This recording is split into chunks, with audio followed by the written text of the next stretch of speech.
बाकीची राज्य बघा तुम्ही. मी या हिंदीच्या प्रश्नावरती पण बोललो होतो. मी तेव्हा माझ्याकडे आले होते ना जेव्हा ते शिक्षण मंत्री भुसे, त्यालाही मी म्हटलं होतं. मी म्हटलं गुजरातमध्ये आहे का हो?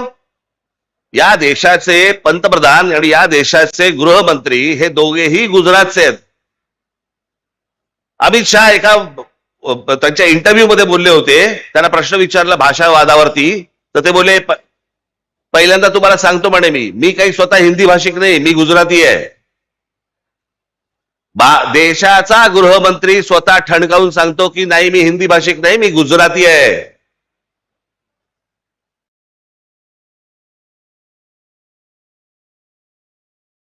आज पंतप्रधान नरेंद्र मोदी झाल्यानंतर महाराष्ट्रामधले अनेक प्रकल्प गुजरातमध्ये गेले. डायमंड मार्केट गुजरातमध्ये गेलं.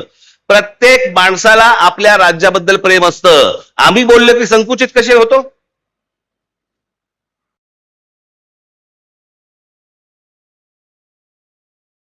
मी जेव्हा त्यांना सांगितलं, म्हटलं तुम्ही आता हिंदी आणायचा प्रयत्न करताय, गुजरातमध्ये आहे का हिंदी? ते बोलले नाही गुजरातमध्ये नाही हिंदी. म्हटलं मग महाराष्ट्रात का आणताय?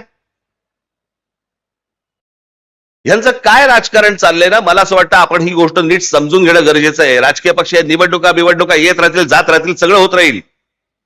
मी मागे माझ्या भाषणात म्हणालो होतो ना, एकदा तुमची भाषा संपली आणि तुमची एकदा जमीन गेली, जगाच्या पाठीवर तुम्हाला कसलंही स्थान नाही.